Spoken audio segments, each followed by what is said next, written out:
What is up, my fellow Virgin City? We about to take a deeper dive into the Islam Makhachev and Charles Oliveira too. Listen, bro, I'm gonna be honest with y'all. You want to make the bets? We can make them now. I got Oliveira whooping Makhachev ass only because Oliveira is my guy. That's my guy. You feel what I'm saying? But the fighting business is going to give us a deeper dive because it's actually some interesting fights. I feel like it's the best card of 2023, honestly. Why are we here? That's a great way to start the video. Let me restart that. Why are we here? According to previous events, we have a clear answer to our questions, but sometimes we need certainty. And this matchup at UFC 294 either clarifies our notions or creates one of the most I know I'm always eating every time I record, I know. popular rivalries in the history of the sport. If he has his mental together, I think he'll give Islam as big of a test as anybody ever has. You know, how do I think it's going to go down? He was a 3-1 dog the first time. He's a 4-1 dog this time. At UFC 280, two of the most feared lightweights met in the middle of the octagon with the vacant belt on the line and a new era waiting for the victor. The most lethal lightweight versus the protege of the most dominant, and in the end, Islam Makhachev was victorious. Making good on what his team often told us. This guy was the next lightweight great. I am different level because when I step inside the cage, everybody understands. I know this guy have good jiu-jitsu, but I always told everybody, I know my skills and I know I can beat everybody. Outmatched on the feet and submitted in a second, Charles Oliveira didn't seem like a match for Islam, but all it took was one more fight, one more finish for Du Bronx, and we're back here again. Same place, same time, same fighters, because, let's face it, no one else comes close. You want to know the reason there's no one to fight Islam? Because Charles has cleaned out the entire division. Bro, DC, get off your man's dick. The fuck is you talking about? But that is true though. In the co-main event, Khamzat Chimaev makes his return, now one weight class above, and he'll be facing a guy much bigger and stronger than any welterweight he's ever faced. Bro, that's an interesting ass fight. Costa versus fucking Chimaev. Bro, hopefully that don't be a slugfest. Hopefully that don't be like a fucking Israel Adesanya and fuck. You know what? Actually, let me take that back because Chimaev gonna make that shit actually lit. And also, a legitimate threat to his undefeated record. I think a lot of people forget that fucking Paulo Costa was undefeated until he lost to Izzy. I think a lot of people just kind of forget how good Paulo Costa is. Facts. So I think that's probably the toughest fight that Chimaev is going to have to this day. Welcome to the fighting business. We're moving towards the fall, and the pay-per-views for the end of the year are shaping up to be insane. One step at a time, though, so let's begin with UFC 294 in Abu Dhabi. Come along as we dive deep into two of the most anticipated matchups of the year, figure out if the hype is real, and clarify some unanswered questions. But look, I'm sorry I'm keep pausing, but listen, did y'all realize how Abu Dhabi card is literally Russia versus Brazil?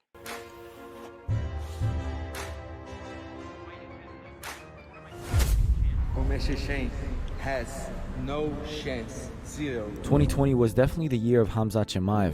Showed up out of nowhere and fought 3 times in a few months, dismantling all 3 of his victims without suffering a single significant strike. This is like his 4th fight that he's never even taken a punch. He's an absolute fucking freak of nature. In 2021, he fought once, but he was still just as impressive, manhandling Li Jingliang and getting one step closer to the welterweight title. When 2022 came along, he was a component in the fight of the year against Gilbert Burns. I thought it was a very good fight, though. Very close fight. It was the first time Khamzat had ever been tested. Gilbert dropped him. We got to know this monster had the heart to back up his skills. He was battered, but his stock didn't plummet at all. 178 and a half. Not bad. 178 and a half. Eventually, though, it did. The UFC 279 fiasco was disastrous for Khamzat, and he disappeared after the victory over Kevin Holland. No one really knows why, and the fact that this guy was healthy but still sat on the sidelines for over a year makes me a little sick. Cause his card to go to America is fucked up. So, if you know, you know. Khamzat Chimaev, Boris the Wolf, 12-0, undefeated, mixed martial arts phenom, wrecking machine of violence. Get everybody! Where is he? Where has he been? That is the real question. But on the bright side, on the way out, he did set up a grudge match. You want to fight me? No, I said, you said English. I want to fight you. You want to fight me? I want to fuck you up right now. Okay. Costa was minding his own business in the UFC PI, but then Khamzat came along. What's happening? What's happening in Israel? What's happening in Israel? You wipe your ass, yeah? Yelled something obscene in broken English, and the middleweight was more than happy to fan the flames, knowing that a W over the corporate favorite would bring him back to the spotlight. Wow, somebody just broke the internet. Jesus. All right, here we go. Where is the Whoa. Shimaev, I got your head. Did y'all realize this nigga texts his girl? I got your head. And I will give this head for you back, okay? Just let me know when, where, and I can give to you back. I stole some his hype. I stole his night sleep. I stole his cap. Yeah. I stole his main event fight. Yeah. You know? You think I you're the stole reason? everything. Shimaev, you need to do something, motherfucker. I stole everything that you had. Once upon a time, Paulo Costa was undefeated and unstoppable on track to middleweight glory, but then he lost to Israel Adesanya, and the defeat kind of broke him. Give me the revenge. Let's make it happen. Everybody wants to see that. Missing weight, rejecting fights, trolling more, and fighting less, Paulo Costa was a pain in UFC's neck for a long time, but recently, the two sides finally negotiated a contract, and personally, I'm glad Costa is part of the UFC. After the confrontation in the Twitter wars, this fight simply had to happen, and on paper, this is one hell of a return fight. We know how Costa fights. He marches forward and likes getting into brawls. So he walks into the room and the guy looks like he's carved out of stone. He looks like he looks now, but he has bleached blonde hair. And as the process started, you couldn't get Paulo out of the room. He'd either be on a piece of equipment pumping away or running on the treadmill, or he'd have a coach in there holding mitts for him. And this was after he was eliminated. This is where I put strength, not here. And I think you guys would agree with me on that. When he says, I may be the toughest guy on the planet, yeah, he may be. His last performance against Luke Rockhold was a little disappointing, but it was Salt Lake City, and everyone gasped, including Costa. But the Brazilian did demonstrate that he had a pretty good grappling game. If you can hang with Rockhold on the ground, you pass. Meanwhile, Khamzat is the real unknown. At welterweight, his MO was to simply overpower his opponents with strength and skill, and no one was able to match him. At 185, would probably even be more dominant than he was at 170, just not as bad as a cut, you know, and he can feel more comfortable. So I think it's a good fight. And dude looks like he's putting a little bit more size, so I think they'll match up and clash up really well. Now, one weight class above, will Khamzat be able to replicate the same style? Skill for skill, he might be up there with the elite, but overpowering someone like Costa? If anything... Bro, why would you edit this like this? Like, why you got that music? Why you ain't make it like dun dun dun dun dun? Like more, like, you feel me? Khamzat might be the one with the strength disadvantage and will have to compensate with superior skill. If Gilbert Burns can knock you down, Costa can definitely hurt you. If I was a betting man, I would lean more towards Costa in that one. He's a big guy. I don't think we haven't seen Khamzat compete against a guy of that size, of that stature, of that skill. But who knows? Chimaev has made it clear he is a special kind of fighter, and maybe he reminds us at UFC 294 by effortlessly stomping the former title challenger. That guy cry, go home, be in Brazil, you know. And nobody likes him. All Brazilians fight to me, yeah, support me, you know. That guy is not Brazilian. So I'm gonna go smash this guy, let him cry. The middleweight division is reborn, and the winner of this fight might just be the next guy in line. I don't feel that.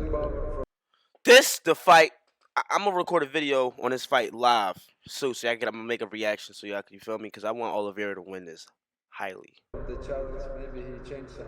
I hope. By the end of UFC 280, Islam was regarded by all as pretty much unbeatable. He knew his ground game was near perfect, but he outstruck and knocked down Charles and seemed one step ahead at all times. Right after his dominant win, Islam challenged the featherweight champion. I didn't see this short guy, bring him here. And in all of this, DuBronx was forgotten. No way would that guy ever challenge for the belt again. It's kind of crazy that the UFC has no... Charles is a champ. He puts on great fights. He loses once and he doesn't get another shot. Not with Islam at the top. A lot can change in a year, and at UFC 284, the lightweight and featherweight super fight damaged that unbeatable aura that Islam had developed over the past few years. Volk was not supposed to be that good, but he was, and the defending champion was pushed to the limit, surviving the last few moments of the fight. And while he won, and rightfully so, he didn't look so unbeatable. Bro, Look who really won. You feel me? Look at this shit. His fucking face is fucked up. Anymore. This guy's so strong. He Look at his fucking face. always try to push you. It was good fight, and for sure it's big experience for me. He was no Habib. Granted, Volkanovski is one-of-a-kind freak athlete and a technical savant, but that last round, he saw Islam hurt and bloodied up, and if it happened once, it can happen again. Oh, he dropped him! He dropped him with the right. Oh my God, he's on top! What's going on? Oh my God, he's on top! Regardless, the first title defense for the new champion was in the books, and the division was struggling with new contenders. Do Bronx had pretty much beaten them all, and for a while, the UFC wasn't sure who to push as the next guy. Gaethje and Poirier were set to clash in a rematch. The new contenders had a little more proving to do. Conor McGregor was still on Twitter and not in the USADA pooling, so the division That was real shit. was stuck on purpose. Beneil Dariush should have been the guy, but the company probably hates him, so they set up a final number one contender fight for the guy on an 8-fight streak. His opponent, the former champion himself, Charles Oliveira. Benny Dariush, who clearly should be fighting Islam, who would be fighting Islam if it wasn't for the fact that Islam has the belt, who is already scheduled and supposed to take on Islam. This matchup right here saved UFC 289 from being a fight night card. Despite a championship headliner between Nunes and Aldana, Charles was the star of the show, with the crowd behind him and a chip on his shoulder. Throughout the build-up, Do Bronx said time and time again, UFC 280 was not the Charles we knew, and this is pretty standard stuff. About that other fight, I didn't watch it. It wasn't me. I wasn't there. Of course, people started calling him out, labeled him as a broken fighter, but in the co-main event, Charles delivered yet again. Another quick, violent finish, and hey, maybe he was right. Maybe at UFC 280 he was off his game. Maybe a rematch would be different. Definitely would be different, nigga. Universe know what it got some play. Exactly 1 year later, it is time for Islam versus Charles 2.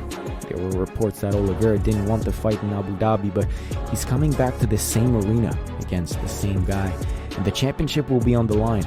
The difference is the momentum.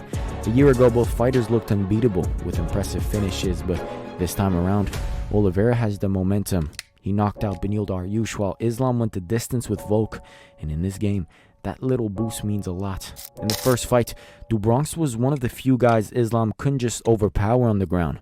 The Dagestani had the edge, especially with the trip, but Oliveira was able to contend, hunting for submissions and maintaining position. On the feet, his trademark recklessness left him open to a counter, and that was the beginning of the end. You just cannot get wild against a fighter as composed and cerebral as Islam. Charles was a lot more composed at UFC 289, and with the kind of power he packs into his punches, he can hurt just about anyone. I felt something I've never felt in a cage. You know, usually you get hit, call it a buzz, call it a flash. And this is more like my tongue just went on a super powerful battery.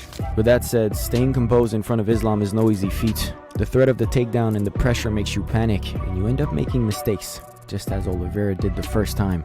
With his ever-improving striking game, Islam will find openings on the feet. He likes to fade back. His ability to move backwards and strike is pretty good. One good shot and we're back to square one.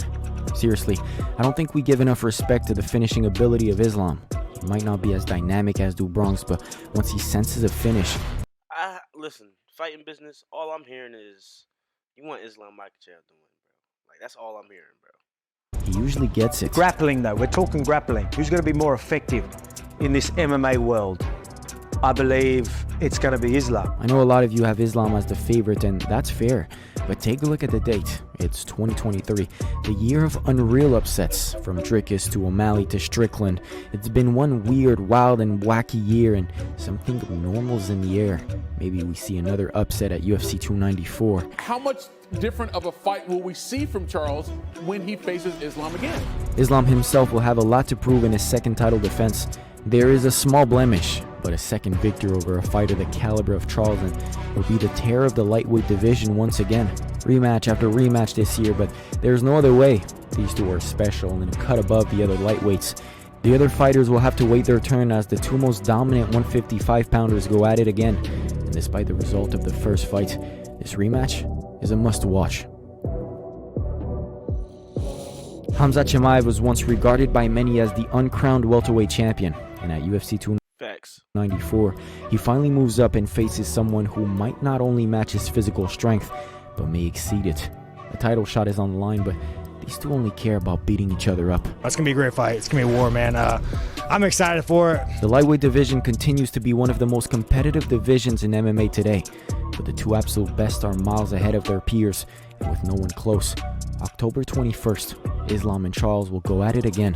We're going to see a much more competitive fight. Islam's coming off a very controversial win over Alexander Volkanovski. Charles coming off a dominating win over Beneil Dariush. Very interesting fight. That's what I want to see next at 55. I don't really care to see anyone else. I want to see Charles versus Islam too. Now that you have dived deep enough into the most intriguing fights of UFC 294, give me your most detailed predictions down below. That being said, I gotta bounce. I'll catch y'all in the next one. Peace out. Listen, bro. Let me tell y'all something. Oliveira, Chimaev. That's it. That's all I got.